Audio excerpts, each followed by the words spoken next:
Mtazamaji wa Dira TV, ikiwa basi ni Jumanne nyingine naja kwako ili kuarifu yote iliyotendeka hii leo ambayo basi tumeuandalia katika runinga ya Hope TV. Mimi ni Dickens Sulvanda, mpenzi mtazamaji. Taarifa inayofungulia jamvi la Dira ni kwamba msimamizi wa bajeti Margaret Nyakango amefichua mbinu tatu zinazotumika na wanasiasa pamoja na baadhi ya maafisa katika serikali ili kuwaibia walipa ushuru fedha zao. Nyakango ametoa mifano ya matumizi mabaya na magari na pesa za serikali yanayonunuliwa na baadhi ya maafisa wa serikalini na kisha kulipwa na serikali, safari za kiholela wanazofanya wabunge, MCA na viongozi wengine serikalini na pia katika bunge, na kusema kwamba ni kadhalika tu ama baadhi ya maswala ama basi mipango ikiwa basi ni kadhalika na miradi gushi ambayo serikali ya kitaifa na zile za kaunti huanzisha.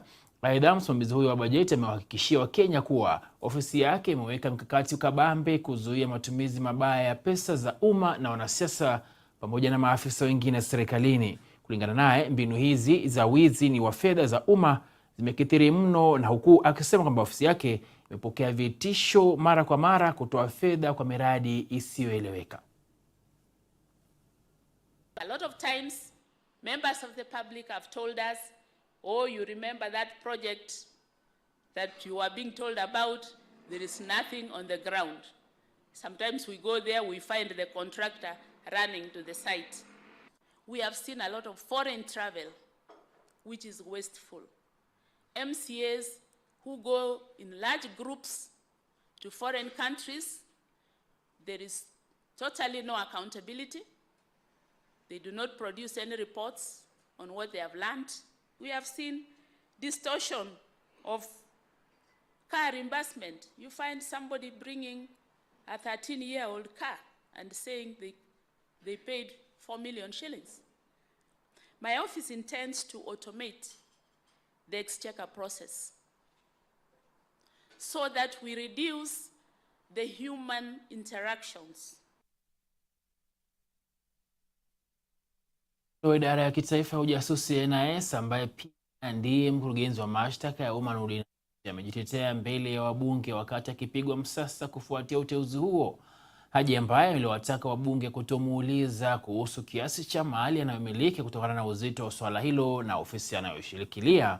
Amewaambia wabunge kuwa ana uwezo na umahiri wa kuongoza idara ya ujasusi, kwani kazi aliyoifanya kama DPP inajiuza. Haji pia amelitetea uamuzi wake wa kuondoa kesi nyingi za ufisadi kutoka mahakamani, huku akisema kwamba inaruhusiwa kikatiba.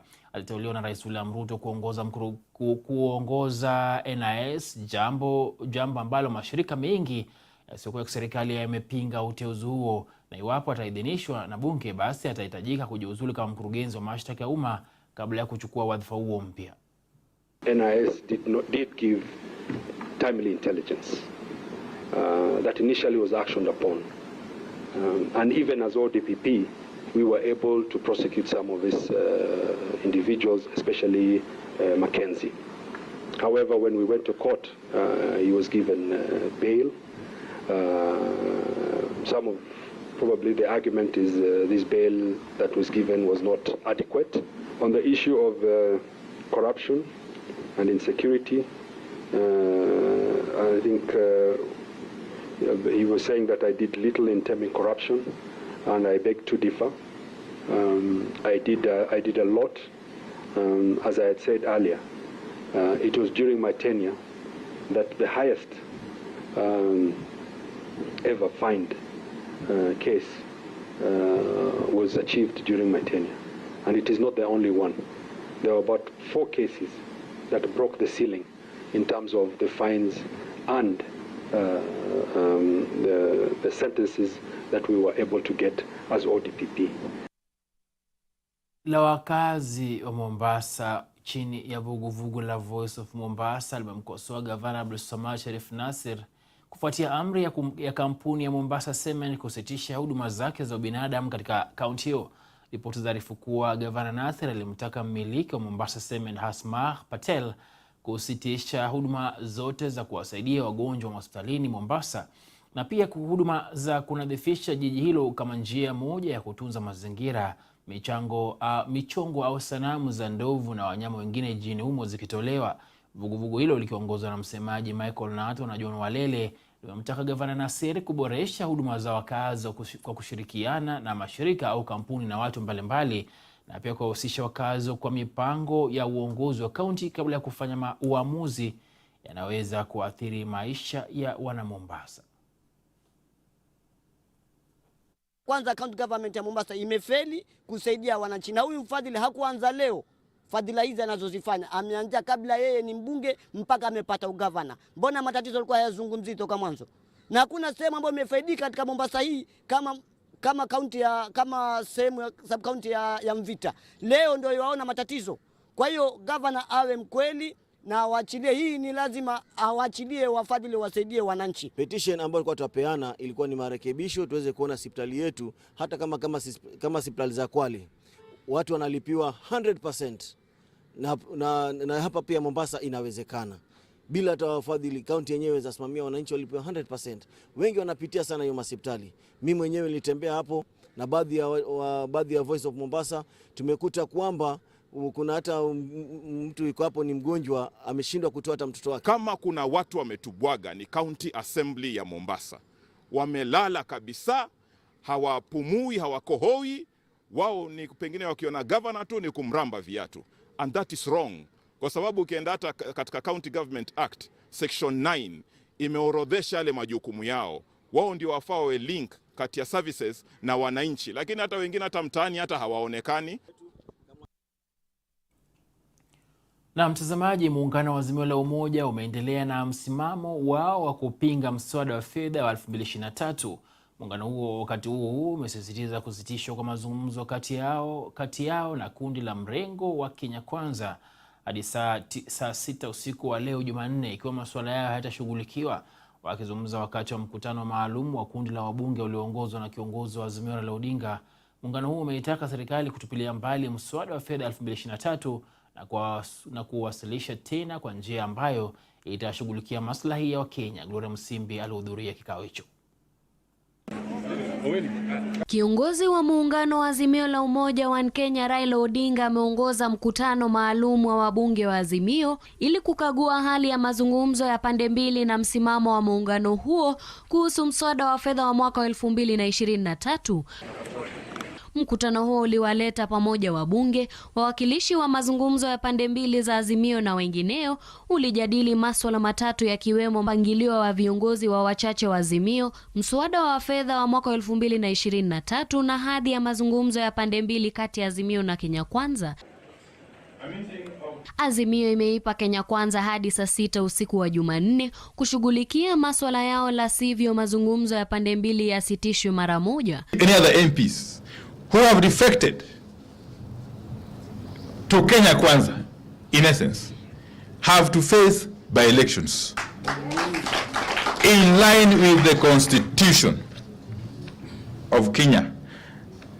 Until all these are agreed upon, the joint bipartisan talks remain suspended. Kenya Kwanza has up to midnight today to comply. Huku ukilinganisha hali ya sasa ya kiuchumi na miaka ya mwaka 1980, Azimio imeahidi kupinga mswada wa fedha wa mwaka 2003, ukitaja mswada huo kuwa ambao unakusudiwa kuwatoza Wakenya zaidi bila kuwafaidi. The bill must be withdrawn in totality and be reintroduced afresh in a manner that is sensitive to the plight of the poor Kenyans. Indeed, the Azimio MPs have resolved to sign a public pledge to oppose the bill, awaiting its withdrawal. Aidha, mbunge wa Embakasi Magharibi Mark Mwenje ametangazwa kuchukua rasmi nafasi ya naibu kiranja wa wachache katika bunge la kitaifa baada ya Azimio kumtimua Sabina Chege aliyeteuliwa kupitia Jubilee na kisha kuungana na upande wa Kenya Kwanza. Azimio has today settled on the Honorable Mark Mwenje, the MP for Embakasi West, as the Deputy Minority Whip of the National Assembly. Nikiripotia Dira ya Hope TV, jina langu ni Gloria Musimbi.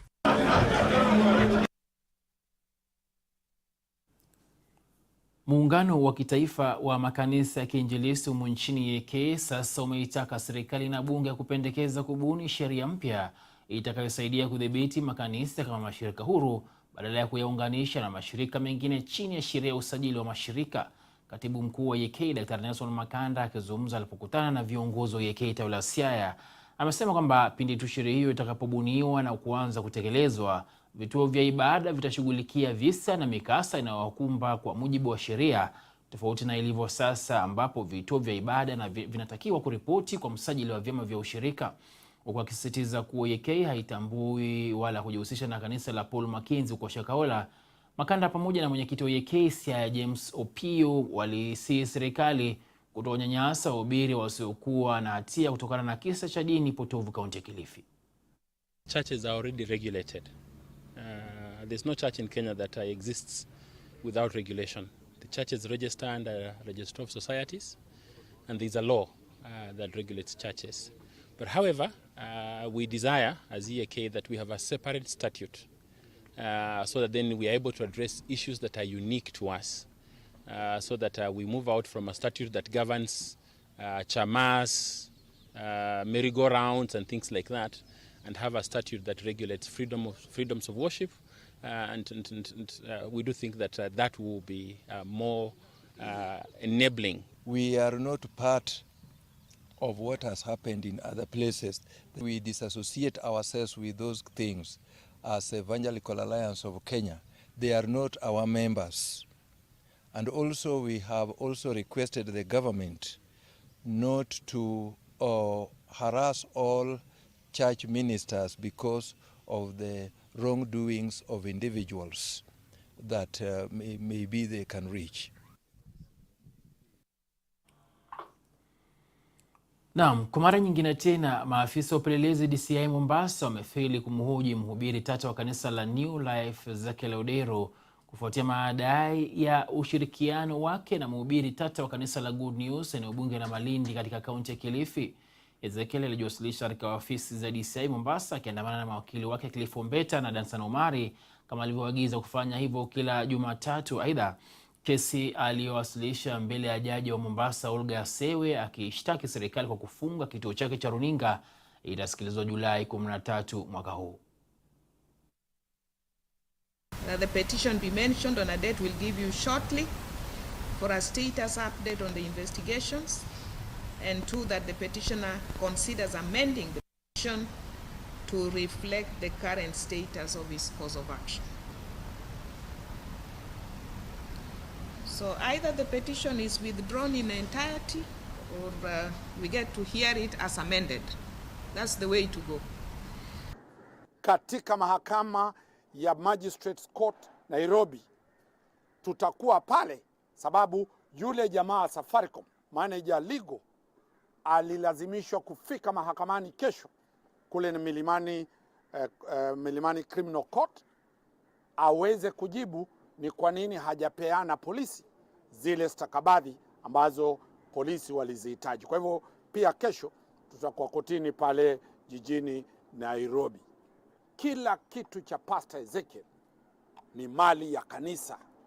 Kwa hivyo yule anayemezea mate kuchukua mali ya kanisa, basi Pastor Ezekiel hana shida ila kusema Mwenyezi Mungu atamulipizia kisasi, yeye pastor hawezi. Serikali pengine kuna maabara mpya ambayo inaweza jua kama haya maji kweli yameombewa na katika yale maombezi nini kiko pale ndani.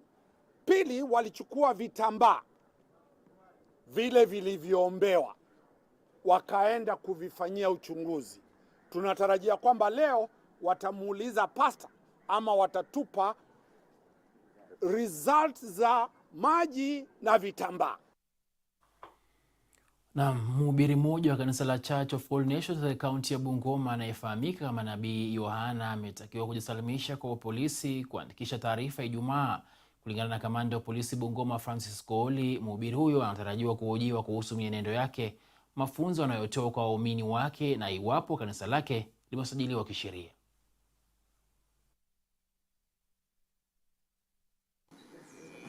Sisi tumekuja kujua kuhusu kanisa hii ya Muungano Church. Mzee atuelezee kamili. Tunataka kumjua mzee wetu. Sisi hatuna shida na hiyo majina. Tunataka kumjua zaidi ili aendelee na huduma yake ya kanisa. Na hiyo nyumba unatoa viatu ndio unaingia, unaheshimu Mungu. Ule vile Musa aliheshimu Mungu akatoa viatu. Ndio akaenda mbele ya Mungu akaongea na Mungu vile Mungu alikuwa anataka. Sasa hiyo ni kanisa, tunaiheshimu, tunatoa viatu ndio tunaingia ndani. Spika wa bunge la kaunti ya Siaya George Okode ameongoza kubuniwa kwa kamati maalum ya wanachama 14 itakayosikiliza na kutoa mapendekezo yake mbele ya bunge hilo kwa muda wa siku 10 kufuatia hoja ya kumng'atua naibu gavana wa Siaya William Odol kutoka madarakani. Tayari hoja hiyo imewasilishwa mbele ya bunge hilo na mwakilishi wadi wa Sembo Mashariki Gordon Onguru, ambapo wakilishi wadi 38 walipiga kura ya kumbandua Odol, huku mmoja akipinga hoja hiyo kufuatia madai ya matumizi mabaya ya ofisi na ufisadi. Mr. Speaker, this assembly resolved to impeach the Siaya County Deputy Governor William Odol under Section 32 of the County Government of Act 2012 and Standing Orders 71 and 72 on the following grounds. 1. Gross violation of Constitution and other laws. And 1. Under it, interference with procurement processes through act of bid rigging. Mr. Speaker, the Deputy Governor William Odol interfered with the procurement of contracts for various road projects in the county, and that of supply and delivery of certified seed and fertilizer, contrary to the provisions of Section 47(1) of the Public Procurement and Asset Disposal Act 2015, which says that a procurement function shall be handled by procurement professionals whose qualifications are recognized in Kenya. Mr. Speaker, B. The Deputy Governor coerced the head of County Procurement Unit to give him raw evaluation report for the tender on supply and delivery of certified seeds and fertilizer, together with the unsigned professional opinion, despite being on dangers of exposing such document for a procurement process which had not yet resulted in final selection and award of tender. Mr. Speaker, sir, C. Huku mjadala wa nyongeza ya ushuru na gharama ya juu ya maisha ukiendelea, naibu gavana wa Nyeri David Mwangi ametangaza kuunga mkono ushuru wa nyumba. Amewataka wakazi wa Nyeri na Wakenya kwa ujumla kukumbatia pendekezo la 3% ya ushuru wa nyumba ili kuanza safari ya kumiliki nyumba. Akizungumza baada ya maonyesho ya biashara 6 Nyeri, Mwangi alisema kwamba makato ya mishahara yao ya wafanyikazi kuchangia katika hazina hiyo pia ni njia ya kukuza utamaduni wa kuwekeza kwa Wakenya. Mbunge wa Nyeri mjini Dankano Mathenge aidha aliunga mkono pendekezo hilo la ushuru zaidi kwa Wakenya. That 3%, at the end of the day, that money belongs to you. It is yours. Not that the county or the government wants 3% so that they can keep it.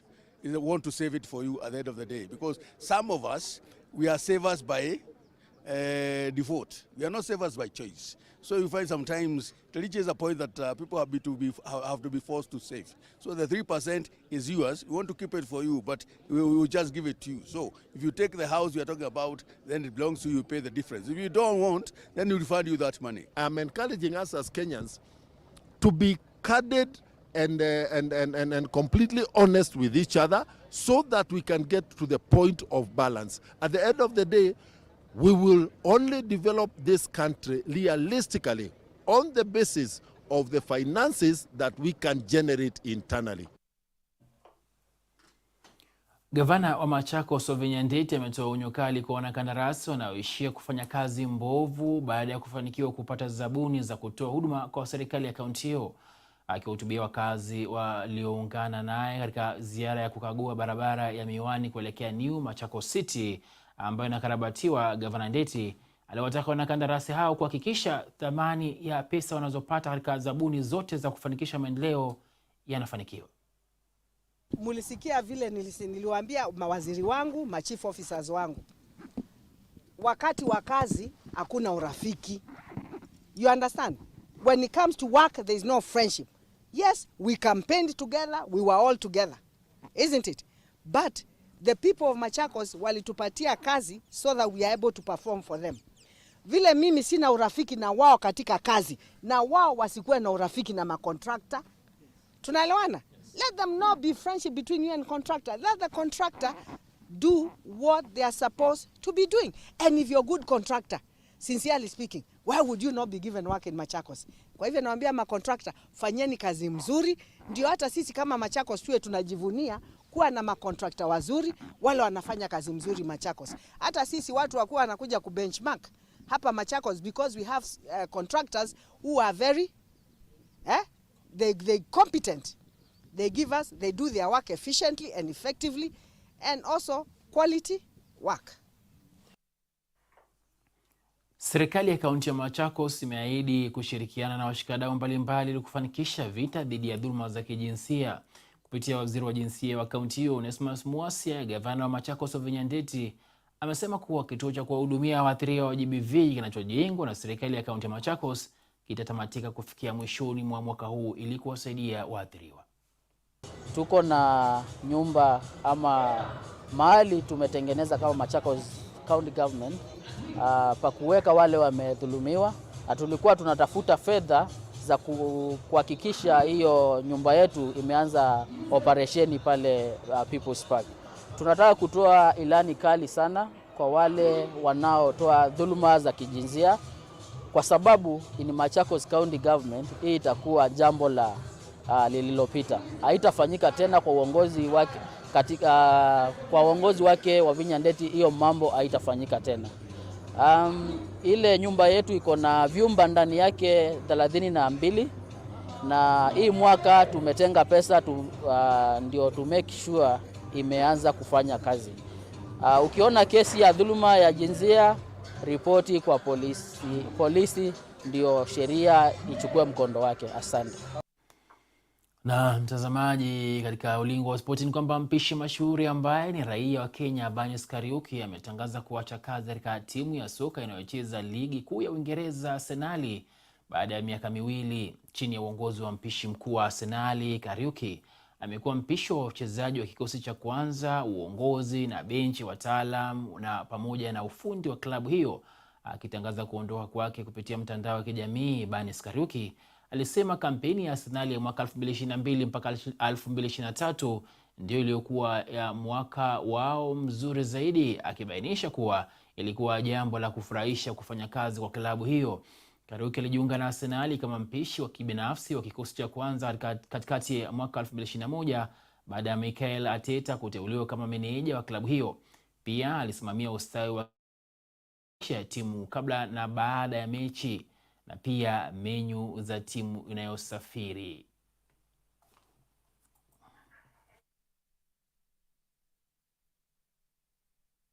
Na mtazamaji, basi taarifa hiyo ya Banis Kariuki na kustaafu ama kujiuzulu kutoka Arsenal kama mpishi tufikisha katika tamati ya Dira ya Hope TV jioni ya leo. Mie nimekuwa wako Dickens Ulvanda nikisema kwaheri ya kuonana tena.